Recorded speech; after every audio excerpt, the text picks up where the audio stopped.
I made 100K using LinkedIn and quizzes last year. And if you follow these 7 steps, you're going to be able to as well. Now, I don't know about you, but I am so tired of all these outdated, sleazy sales systems that online gurus are teaching you. And sure, the old way used to work, but it doesn't anymore. The old way was, desperately spam your network in a numbers game, hoping you might find someone that buys, but end up just pissing everybody else off.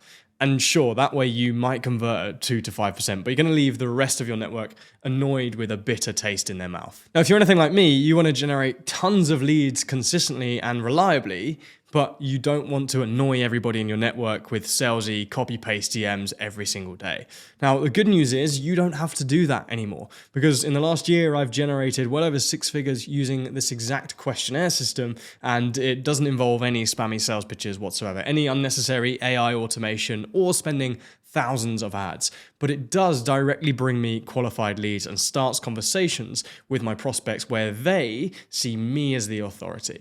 And I'm going to walk you through it so that you can just start generating 3 to 5 qualified leads every single week using just LinkedIn and these questionnaires that we call scorecards.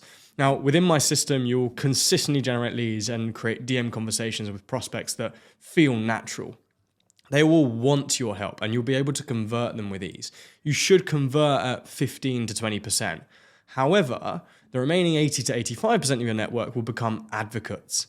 If they don't convert, they'll refer. I'm going to take you through the full process of what these questionnaires are and why you need them, how to plan and build your questionnaire, how to get leads from your questionnaire, and how to turn leads into clients.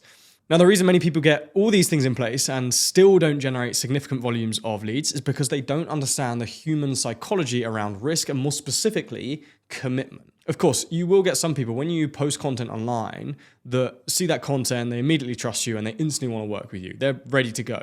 They'll DM you and they'll ask you for a call. We've had this before, and obviously it's the dream scenario, right? 100% we want to work on getting that to happen as much as possible. But you've got to understand that only about 3 to 5% of your potential market will actually do that. And of the remaining people, some will never buy, actually about 60% of your total audience. And that's okay. And 35% will just need a little bit more convincing. See, consuming content online is very low commitment. You can do it on your phone, on the sofa, with a cup of tea, from the comfort of your own home. It's free and barely takes a minute of your time. There's no emotional, temporal, monetary risk for them. But spending 4, 5, or even 6 figures with you is extremely high commitment. There's a lot on the line. There's ego, there's money, there's time. And that creates an enormous commitment gap between consuming your content online and working with you that most people expect people just to bridge instantly on their own. Now, for most, that's just not going to happen. We need to help people cross the commitment gap with what we call bridges. These bridges should gradually increase the commitment our audience are willing to make to us until they are ready for the full offer. Now, that might be increasing the time it takes them to consume our advice, the energy it takes to digest it, or the money they have to pay for it. Some examples, right? Reading an in-depth guide is a bigger commitment than reading some LinkedIn content because it requires more effort, more time to consume and understand. A 30-minute consultation is slightly more commitment than a guide because there is time and maybe ego at stake. A £100 workshop is even more commitment because now there's time, effort, and money on the line. You can see how most people might feasibly jump between each of these steps, right? But crossing that chasm between social content and a 4+ figure offer is less likely. So in short, we've got to bridge the commitment gap for our clients to make it easier for them to buy. Now, the first and most important step for doing that is by creating stake raisers. So stake raisers are in-depth pieces of thought leadership that nurture your prospect from followers to fans to leads. Okay? They're harder to produce, they're longer to digest, and they're far more valuable than your content. But that's why they bridge the commitment gap so well.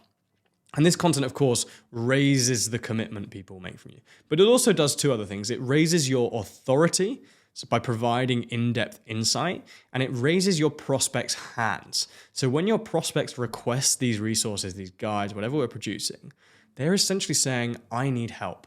I have the problem you solve and I need help with it. And this is going to allow you to capture and convert way more of your connections into clients in a way that feels natural for them. Now, the best stake raisers are these questionnaires that we've created, and the questionnaires that I've been fortunate enough to make hundreds of thousands of from over the last couple of years. Why? Well, because they're authoritative, they're evergreen, they're scalable, they get our prospects to self-diagnose, and they give you clear data. And all of that makes sales so much easier. What do I actually mean by questionnaires though. You can create quizzes to assess your audience's level or performance in an area that you help with. For example, I run a personal branding agency, Kurogo, and we have a personal brand scorecard, which assesses our audience's personal brands. And based on their score, we then give them tailored advice. All of this is automated to help them improve. The best platform to build this scorecard, this questionnaire on, is ScoreApp. ScoreApp allows you, this is not sponsored by the way, I should probably say this at this point. They do not sponsor me. I just love the platform. I've made a lot of money from it and I want you guys to do the same. ScoreApp allows you to build your questionnaire, which they call scorecards. You host it, see your leads, integrate them into your other marketing software. And actually, I'll put a link in the description. I think there's like 50% off your first month or something if you want to test it out. I'm going to take you through all of the steps here today. I'm going to share my screen and walk you through step by step how we do this. So we're in the scorecard platform here, ScoreApp platform here. Very, very simple. You can see there's a big spike of people that have downloaded this today. I can talk you through why that is now. And if I go into all of my insights, we can see over the time, the number of people, if I filter this to all time, the number of people that have gone into this scorecard and completed it. So we've had over 1.2K people start it, over 1,000 people have actually finished this scorecard, okay? And this system is very, very easy to build. This platform is very, very easy to use. We've got the homepage here where we can see top line overview of our performance. We've got a leads tab, which shows all of the leads that we've generated. I'm going to have to blur these out just to protect people's information, but we can see every single lead that has completed this. We can see this here, and actually this integrates with our CRM as well, so we can track these people in our CRM, and we have insights which give us all the data on the number of people that have completed their scorecard, but also aggregates the performance across all of the answers that people have given. So if I come into answers here, this is marketing gold because this is data that we can use in our marketing and in our messaging. I'm going to come back to why that's so important later on, so stick around for that part. I can see individual question performances. I can even see things like how long people take to answer certain questions and where people tend to drop off. But to build our personal brand, we come into this build tab here, and there are a few key sections within the ScoreApp that we need to understand, a few key sections of building up our scorecard that we need to understand. We have our landing pages, we have our question sheet, and we have the results pages. You can also add in PDF reports afterwards. Top level overview. Landing pages are where we capture information, right? So where we get people to actually start the scorecard, where we get their email, get their name. I also collect their LinkedIn URL because it's great for outreach and nurturing them afterwards. But this is where we actually get them to buy and get the data and get them to start completing the scorecard. We then have our questions. So our questions are a list of questions that people go through. They're all really simple to answer. We have 30 of these that we then use to decide what someone's score is. It's all done automatically, what someone's personal brand score is, how good their personal brand is. And then once they've been through the landing page, they've completed all of the questions, they're presented with a results page. And a results page gives them their personalized score. So based on each of the answers to their questions, there is a scoring system that we have in place. Based on their answers, it gives them a score for their personal brand out of 10, and that's categorized into low, medium, or high. And depending on the result they get a different landing page, a different results page at the end with different advice based on that score, which is super personalized to them. So that's the core process of how a scorecard works. But to build our scorecard, there are 7 key steps we need to go through. I'm going to talk you through every single one of them today. The first one is to identify what you actually want to assess, i.e. what is the thing you help people with? So like marketing, sales, fitness, mindset, etc. Number 2, you want to brainstorm 20 to 30 questions that you would ask someone to identify how well they are doing with this sort of thing. So if it was sales, for example, to identify how strong their sales function was. If it was fitness, to identify how healthy and fit they are. Once you've got a list of 20 to 30 questions, you need to create a scoring system for potential answers. Okay, so when we come up with our questions, we want these to be as easy to answer as possible and to be very easily categorized. Okay, so best possible is have things like yes, no answers or like a scale from 1 to 10, because you can very easily categorize these and add scores to them, weight them based on how important they are. Okay, so when you create your scoring system for your potential answers, you need to think about what would be indicators that they are doing poorly on this topic versus well on this topic, okay? And you can assign these a score from 0 to 2, okay? 0 being a negative indicator and 1 and 2 being positive indicators. Obviously 2 being a slightly higher positive indicator. So you've got 0, which is like a negative answer to this thing, 1 and 2, which would be positive answers. And this will be used to give your leads a score, which is eventually going to be low, medium, or high. You can personalize exactly what you call those score brackets. And then what we have to do is we just have to come into scorecard and we've basically got to add these questions into it, build a landing page around it. So if we come into our questions tab, you can see all of the questions that I've asked here. Now you'll notice some of these, they're actually qualification questions, like what industry you're in. This doesn't actually contribute to the end result, but it gives me data on the types of people we're reaching with our marketing, the people that are most likely to become clients. There's some qualification questions in here, but all of these are questions that tell me how strong someone's personal brand is. And you can see all the time here, there's lots of yes, no answers. The reason we have that is because it's super simple for them to answer. So we're maximizing the number of people that actually complete this whilst making it really easy for us to categorize this, okay? And what we have a model when we work with our clients on their personal brand of positioning, amplification, and conversion. Those are the three core categories of work that we do with our clients. We help them position themselves as authorities, we help them amplify their reach, and we help them convert connections into clients. Those are the three core things we do. Each of these questions falls into one of those three categories. And we have a scoring system for each one to tell us how well somebody is doing on that thing. So first question here, do you have a clear plan of action to grow your personal brand over the next 12 months? Well, if someone answered yes, that would be a positive indication for their brand. It suggests they have some sort of strategy in place. They've thought about their personal brand. That would give us a 1 or a 2. If they answered no, it was just, well, they haven't really thought about their strategy. They've probably got a weak personal brand. So that would score a 0.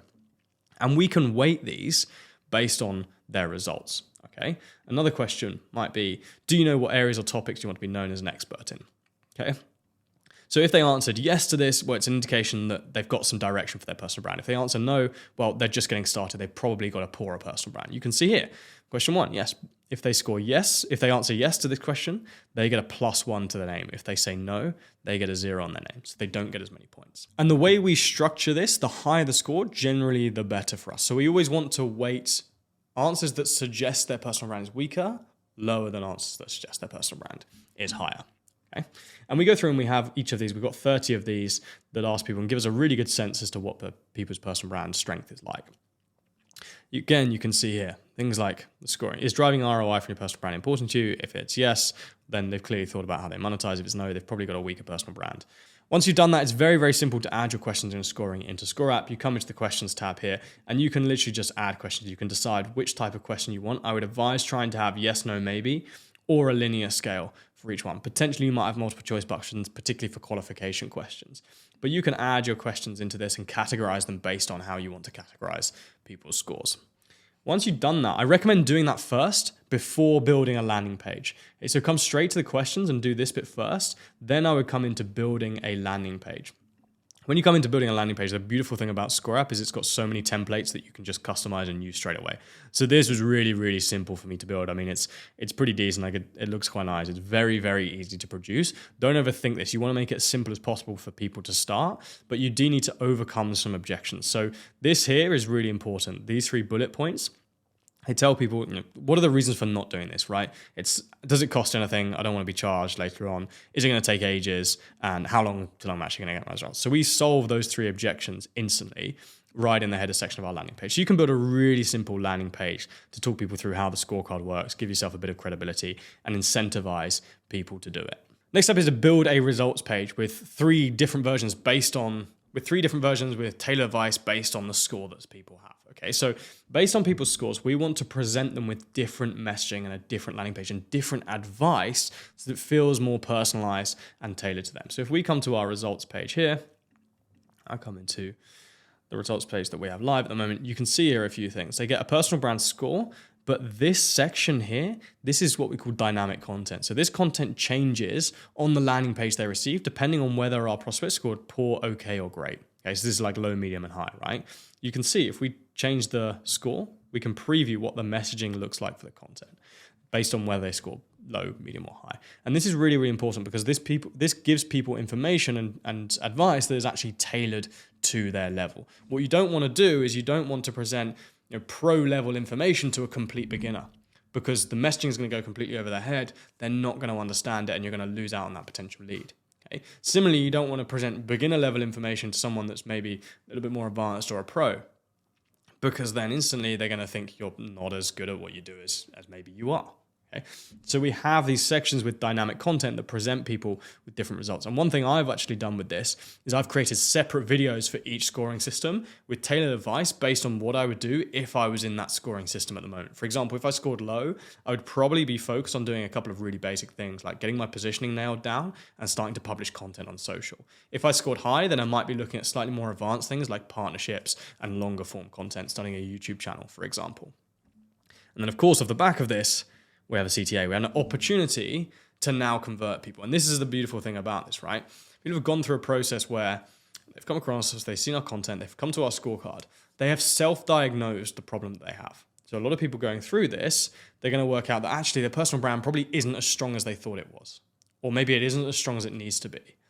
Instantly, they have self-diagnosed that they have a problem. And straight away, they have an opportunity to solve it by speaking to us.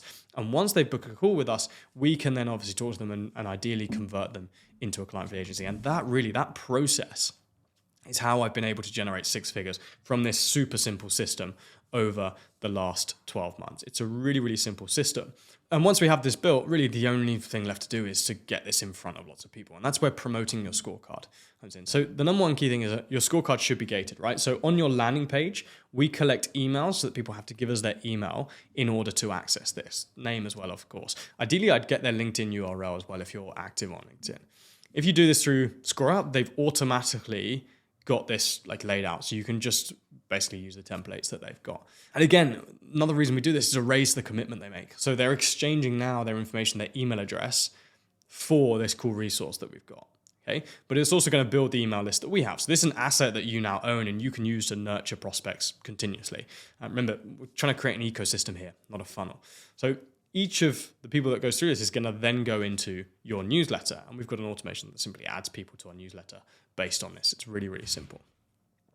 Now, once you've produced and gated this, you've got this ready to go, there are a few ways you can promote this. One of the best ways to promote this is with what we call giveaway content on LinkedIn. So if I show you a post that I actually run today, you can see how this works. I'm going to come to the post that I put through. I've put out this piece of content today, and this has got people starting to take us up on our scorecard offer, which is great. So I'm talking through the value of this. Okay? The key thing is I'm pitching the value of taking the scorecard. I'm selling the scorecard itself. Of course, it's completely free, but I'm selling the idea of doing the scorecard, bigging up the value that's contained there. The really important information here, though, really important part of this post, is that I say, look, over 1,000 people have already got theirs. If you want to join them, comment score, and I'll send you a link to try it. And what this does is it gets loads of people commenting score in the comments, and I can then send them a private message with the link to join this. The reason we do this is because it gets far greater views than if we just have the link to the scorecard platform in the post. If we do that, firstly, LinkedIn's going to penalize it because it doesn't like links to external platforms. So it's going to penalize it and give us less reach. And simply less people are going to take us up on it. We're going to get less views, less people are going to see it. If we tell people to comment in order to get access to it, we get loads of people commenting, which of course drives performance in the algorithm. LinkedIn sees our piece of content as a good piece of content, promotes it to other people. We get more and more people commenting score, and it works in a viral loop. And this is how we get so many people downloading our scorecards. It's a really, really simple system to use. Outside of this, I also just have it in my profile. I'm posting content pretty consistently. I've generated over 119,000 views, nearly 120,000 views in the last 7 days. And 14,000 people have viewed my profile. I think that's in the last 90 days. Right at the top of my profile in the key section is a link to our personal brand scorecard, right? So this is just driving a lot of people. Even while I sleep, this is driving people to our scorecard where they then become leads. It's an amazing system to use, but you definitely want to use some sort of giveaway content as well to really spike up the number of people taking your scorecard. The reason I love this so much is because we get great data on every single lead that comes through. So every lead, again, I'm going to have to blur this out, but every lead that comes through, we get information on how they scored across each category. So we can now reach out to this person and say, look, saw you took the scorecard. Thanks so much for completing it. Noticed that positioning you scored pretty well. You've got really high profit potential, but maybe your presence is letting you down a little bit at the moment. Do you think it's worth having a conversation about how potentially we could support you? We've helped a couple of other people in your industry do a similar sort of thing. Instantly there's a warm outreach message that starts a conversation with myself and this prospect who is warmed and ready to work with us. That's going to convert way better than having automated cold outreach. Okay? You can see how this starts to work. Another benefit that I mentioned earlier is just the data we get off the back of this, right? The data we get from this is absolutely insane. And we use this to inform all of our marketing. For example, this is the results across everyone that's ever completed this, over 1,000 people. So it's pretty good data. And I can see, for example, that 80% of people struggle to generate opportunities from their personal brand. So that suggests to me that if I produce a piece of content on how to generate opportunities from your personal brand, it would probably perform well. I also know, for example, that vast majority of our audience, the goal of their personal brand is to become a thought leader, build their audience, and generate leads. So what are we going to use to form the basis of our marketing messaging this year? Well, we're going to show people how to build their personal brands so that they can become a thought leader, build their audience, and generate leads, because we know that's what the majority of people want. Okay? Over 45% of people want that. That's a pretty big proportion of our audience. Okay? So you can use this to inform your messaging and create content off the back of this as well. And that is literally the system that we use. I think any business in the world could start with one of these, set one up, and start getting leads pretty much instantly. If you try this, click the link in the description and set up Score App, I think you could probably generate 6 figures this year from a scorecard like this. And if you like this content, subscribe to the channel. There's going to be more breakdowns like these coming soon.